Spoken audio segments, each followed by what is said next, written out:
जंगल के जानवर डरने लगे कि अगर शेर इसी तरह शिकार करता रहा तो एक दिन ऐसा आएगा कि जंगल में कोई भी जानवर नहीं बचेगा। सारे जंगल में सनसनी फैल गई। शेर को रोकने के लिए कोई न कोई उपाय करना जरूरी था। एक दिन जंगल के सारे जानवर इकट्ठा हुए और इस प्रश्न पर विचार करने लगे। अंत में उन्होंने तय किया कि वे सब शेर के पास जाकर उनसे इस बारे में बात करेंगे। दूसरे दिन जानवरों के एक दल शेर के पास पहुंचा। उनके अपनी ओर आते देख शेर घबरा गया और उसने गरज कर पूछा, क्या बात है? तुम सब यहाँ क्यों आ रहे हो?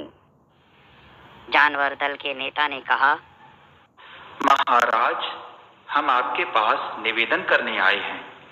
आप राजा हैं और हम आपकी प्रजा। जब आप शिकार करने निकलते हैं तो बहुत जानवर मार डालते हैं। आप सबको खा भी नहीं पाते। इस तरह से हमारी संख्या कम होती जा रही है। अगर ऐसा ही होता रहा तो कुछ ही दिनों में जंगल में आपके सिवाय और कोई भी नहीं बचेगा। प्रजा के बिना राजा भी कैसे रह सकता है? यदि हम सभी मर जाएंगे तो आप भी राजा नहीं रहेंगे। हम चाहते हैं कि आप सदा हमारे राजा बने रहें। आपसे हमारी विनती है कि आप अपने घर पर ही रहा करें। हर रोज स्वयं आपके खाने के लिए एक जानवर भेज दिया करेंगे। इस तरह से राजा और प्रजा दोनों ही चैन से रह सकेंगे। शेर को लगा कि जानवरों की बात में सच्चाई है। उसने पल भर सोचा, फिर बोला, अच्छी बात है, मैं तुम्हारे सुझाव को मान लेता हूँ। लेकिन याद रखना, अगर किसी दिन तुमने मेरे खाने के लिए पूरा भोजन नहीं भेजा तो मैं जितने जानवर चाहूंगा मार डालूंगा। जानवरों के पास तो कोई चारा नहीं, इसलिए उन्होंने शेर की शर्त मान ली और अपने अपने घर चले गए। उस दिन से हर रोज शेर के खाने के लिए एक जानवर भेजा जाने लगा। इसके लिए जंगल में रहने वाले सब जानवरों में से एक एक जानवर बारी बारी से चुना जाता था। कुछ दिन बाद खरगोशों की बारी भी आ गई। शेर के भोजन के लिए एक नन्हे से खरगोश को चुना गया। वह खरगोश जितना छोटा था उतना ही चतुर भी था। उसने सोचा, बेकार में शेर के हाथों मरना मूर्ख है। अपनी जान बचाने का कोई ना कोई उपाय अवश्य करना चाहिए और हो सके तो कोई ऐसी तरकीब ढूंढनी चाहिए जिससे सभी को इस मुसीबत से सदा के लिए छुटकारा मिल जाए। आखिर उसने एक तरकीब सोच ही निकाली। खरगोश धीरे धीरे आराम से शेर के घर की ओर चल पड़ा। जब वह शेर के पास पहुंचा तो बहुत देर हो चुकी थी। भूख के मारे शेर का बुरा हाल हो रहा था। जब उसने सिर्फ एक छोटे से खरगोश को अपनी ओर आते देखा तो गुस्से से बौखला उठा और गरज कर बोला, किसने भेजा तुम्हें? एक तो बिल्ली जैसे हो और दूसरे इतनी देर से आ रहे हो। जिन बेवकूफों ने तुम्हें भेजा है मैं उन सबको ठीक करूंगा। एक एक का काम तमाम न किया तो मेरा नाम भी शेर नहीं। नन्हे खरगोश ने आदर से जमीन तक झुककर कहा, महाराज, अगर आप कृपा करके मेरी बात सुन लें तो मुझे या और जानवरों को दोष नहीं देंगे।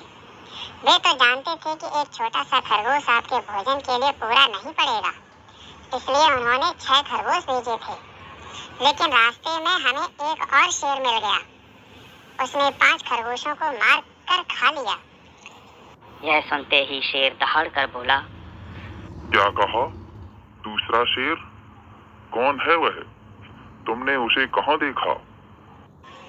महाराज, वह तो बहुत ही बड़ा शेर है। खरगोश ने कहा, वह जमीन के अंदर बनी एक बड़ी गुफा में से निकला था। वह तो मुझे ही मारने जा रहा था, पर मैंने उससे कहा, सरकार, आपको पता नहीं कि आपने क्या अंधेर कर दिया है। हम सब अपने महाराज के भोजन के लिए जा रहे थे, लेकिन आपने उनका सारा खाना खा लिया। हमारे महाराज ऐसी बातें सहन नहीं करेंगे। वे जरूर ही यहाँ आकर आपको मार डालेंगे। इस पर उसने पूछा, कौन है तुम्हारा राजा?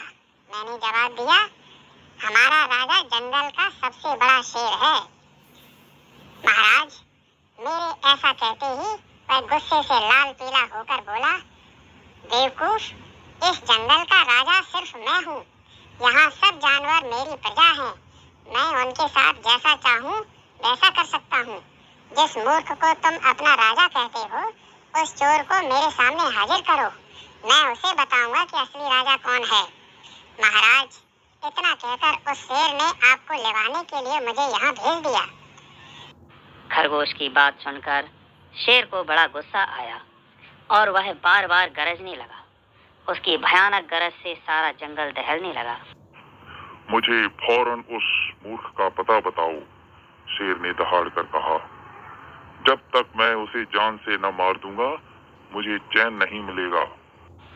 बहुत अच्छा महाराज, खरगोश ने कहा, मौत ही उस दुष्ट की सजा है। अगर मैं और बड़ा और मजबूत होता तो मैं खुद ही उसके टुकड़े टुकड़े कर देता। चलो, रास्ता दिखाओ। फौरन बताओ किधर चलना है। इधर आइए महाराज, इधर। खरगोश रास्ता दिखाते हुए आगे एक कुएं के पास ले गया और बोला, महाराज, इस दुष्ट किले में रहता है, जरा सावधान रहिए। किले में छुपा दुश्मन खतरनाक होता है। आइए मैं आपको दिखाता हूँ। खरगोश ने कुएं के नजदीक आकर शेर से अंदर झांकने के लिए कहा। शेर ने कुएं के अंदर झांका तो उसे कुएं के पानी में अपनी परछाई दिखाई दी। परछाई को देखकर शेर जोर से दहाड़ा। कुएं के अंदर से आती हुई अपनी दहाड़ने की गूंज सुनकर उसने समझा कि दूसरा शेर भी दहाड़ रहा है। दुश्मन को तुरंत मार डालने के इरादे से वह फौरन कुएं में कूद पड़ा। कूदते ही पहले तो वह कुएं की दीवार से टकराया और फिर धड़ाम से पानी में गिरा और डूबकर मर गया। इस तरह चतुराई से शेर को मारकर उसे छुट्टी पाकर नन्हा खरगोश घर लौटा। उसने जंगल के जानवरों को शेर के मारे जाने की कहानी सुनाई। दुश्मन के मारे जाने की खबर से सारे जंगल में खुशी फैल गई। जंगल के सभी जानवर खरगोश की जय जयकार करने लगे।